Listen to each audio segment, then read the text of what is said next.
Shabbat Shalom Mevorach, mes chers amis. Et donc, on a préposé de dire qu'on allait parler des réincarnations. Et donc, on a dit que lorsque quelqu'un se réincarne, la réincarnation qui va venir après, il grandit doucement, doucement. Ça veut dire quoi qu'il grandit doucement, doucement? Alors, vous savez très bien qu'il y a dans la nature plusieurs éléments. Il y a le minéral, le végétal, l'animal et l'homme. Eh bien, ce qui se passe, c'est que quand quelqu'un il fait une avéra, des fois la première chose qui se trouve, c'est que, eh bien, quand il est mitgalgel, il est mitgalgel en premier peut-être dans un minéral, c'est-à-dire dans l'eau. Ou après, et puis après, le gilgoul d'après, dans un minéral. S'il mérite d'être mangé par un tzaddik, c'est-à-dire que ça peut être un animal, et c'est une vache, et il fait la bracha dessus, ou c'est un autre animal, et le tzaddik qui mange, eh bien, il peut l'élever encore plus haut. Donc, c'est comme ça que ça marche. Maintenant, il y a des gens qui ont fait une grande avéra, ils sont obligés de revenir en un animal. Et il y a des gens qui sont des tzaddikim en vérité, il leur manque qu'une petite mitzvah, et pour éviter de leur refaire revenir en Gilgoul, on va, Bezrat Hashem, dans un prochain cours, on va voir qu'en vérité, le fait de venir en Gilgoul, c'est la galère, parce qu'il faut refaire toute la vie depuis le début. Et il y a des fois des gens où ils viennent une partie, un moment, et ils se reviennent dans un animal pendant un peu de temps, et ils sont métaken cette chose-là. On a derrière nous le Baal HaTanya. Le Baal HaTanya, une fois, il y a un juif simple qui est venu le voir. Il lui dit, Rabbi, j'ai des problèmes de parnassa, c'est difficile. Je fais des va-et-vient, je vends à mes... Il lui dit, écoute, Bezrat Hashem, je donne ma bracha, tout ira bien, mais prends tout le temps avec toi 3 chalotes. Bon, lui, il comprend pas. Il rentre chez sa femme, bonjour Feige, comment ça va ma chère? Regarde si tu peux me préparer tous les Shabbats. Ah, Shabbat, tu fais des chalotes de Shabbat, tu me prépares encore 3 Shabbats, 3 chalotes pour la semaine. Bon, très bien, donc il allait toute la semaine et il revenait le Shabbat. Et donc, comme ça pendant des mois. Et son fils lui pose la question, Papa, pourquoi tu prends des chalotes? On est dimanche aujourd'hui. De toute façon, tu vas revenir Shabbat.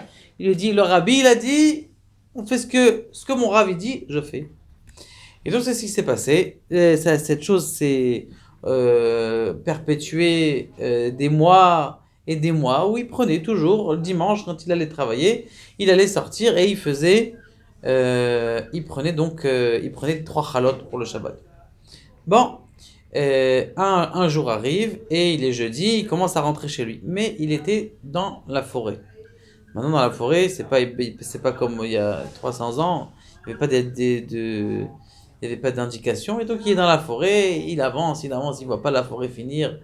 Il n'en peut plus, surtout, vous savez, les forêts de sapins qu'il y a en Russie, Lituanie, tous ces endroits-là, ça peut être sans fin. Et donc, il avançait, et il trouvait pas l'endroit.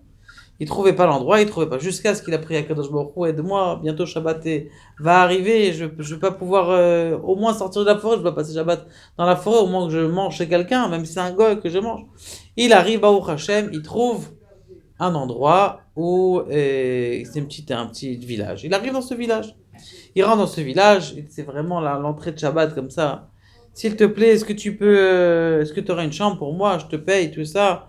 Il dit, bien sûr que j'ai une chambre pour vous, avec plaisir, entrez, tout va bien. Et donc il amène, il dit, oh, je vais vous montrer votre chambre, c'est un hôtel, toujours, tout va bien. L'hôtel, ah, il rentre, il montre une chambre, la porte est un peu en fer comme ça. Il dit, voilà, vous rentrez. Donc lui, il rentre avec son sac à dos, avec ses affaires, et il rentre dans la pièce, et le type derrière, il dit, bah, voilà, c'est votre pièce, c'est votre chambre, vous restez là. Clac, il ferme la porte, c'était donc en vérité une prison. Et donc, dans cette pièce, il y avait un gros chien. Le gros chien, il arrive, il est comme ça, il est très énervé, et il reste vraiment très énervé. Il dit, oh là là, qu'est-ce qui t'arrive? Pourquoi tu cries? Tout ça. Bon, il arrive à le calmer, le chien, il a pas encore, il a pas encore trop faim, il a pas croqué, il lui dit, Shirla Ma'alot, Sayana Elari, Mani Avoizri, prie à Kadosh Baruch Hu, aide-moi, fais-moi, aide-moi. Bon. En Malasot, il prie à Kadosh Baruch Hu. Maintenant, il voit que le chien, il est dans un coin, il s'est calmé.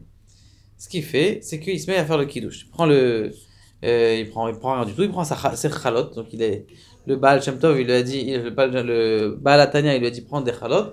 Donc il avait des chalot dans son sac, il sort et dit, ah, je reconnais la grandeur. Qu'il a vu qu'il fallait que je prenne des chalot, donc il a pris des chalot. Dès qu'il prend des chalot, il fait celui qui douche sur les chalot, il mange une chala, le chien il se lève. Il dit le pauvre, peut-être il doit avoir faim, il prend un beau morceau de chala, il lui donne. Le chien il mange sa chala et il s'assoit. Tout le reste du temps, le chien il est calme, donc il est enfermé dans sa chambre, le chien il est calme.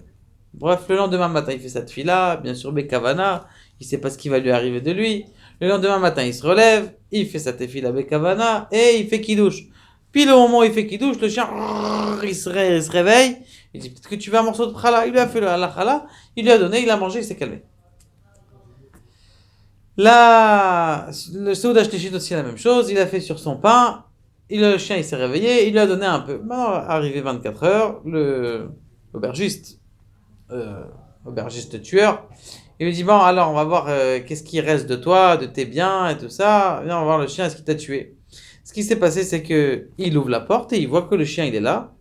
Il lui a dit quoi, tu l'as pas mangé? Comment c'est que tu l'as pas mangé? Attrape-le, tue-le, tout ça. Et le chien il n'a pas l'air d'écouter ce que son maître lui dit. Alors l'autre, il sait pas quoi faire, il essaie de se sauver, mais il était devant la porte.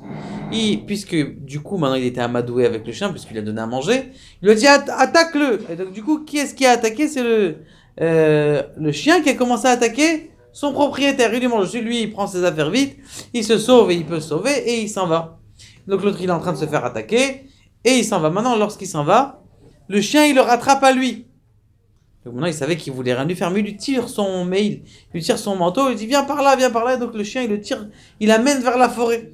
Il suit le chien avec sa calèche et il tire le chien, et le chien, il le prend, et il gratte la terre, la neige, il gratte la terre, il lui dit, il lui montre qu'il faut qu'il trouve quelque chose ici. Et il trouve un coffre.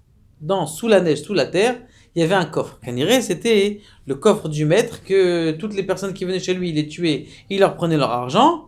Et comme ça, tout cet argent, il est devenu à lui. Il a pris, il est parti voir le Baal Atania après Shabbat. Il arrive chez le Baal Atania, il lui dit Rabbi, dis-moi qu'est-ce qui s'est passé, c'est quoi cette histoire? Il dit je vais te dire. Ça fait des années qu'il y a une Neshama qui vient chez moi et qui n'a pas fait le kidouche le vendredi soir. Il avait juste besoin d'une mitzvah, il avait fait tout le reste, mais le kiddush il faisait pas. Il avait juste besoin d'une mitzvah qu'il lui fallait pour monter au Gan Eden, donc il est revenu dans ce chien-là. Et tu lui as fait le kiddush, il a mangé la seouda. Une fois qu'il a mangé la seouda, sa neshama elle est metukenet. Et il a dit, parce qu'en plus quand je me suis levé pour voir où il était le chien, après que j'ai trouvé la caisse de pièces en or, ça a disparu. Il dit, qu'est-ce que je fais avec cette pièce en or? Peut-être ça appartient. Il dit, c'est à toi, c'est par le mérite que tu as été métaken son âme, eh bien, il t'a donné ces pièces d'argent, comme ça, tu n'as pas besoin de voyager partout et partout pour... Donc de là, on apprend que dans les réincarnations, il y a plusieurs sortes. Il y a des moments où la personne elle peut rentrer dans une pierre, on va voir encore des histoires, elle peut rentrer dans un chien, et Bezrat Hashem, on essaiera de comprendre toutes les Sha'ar Gilgulim, même si c'est que des Akdamot, et que Bezrat Hashem, on puisse arriver à notre tikkun le plus rapidement possible. Baruch Adonai l'Olam Amen.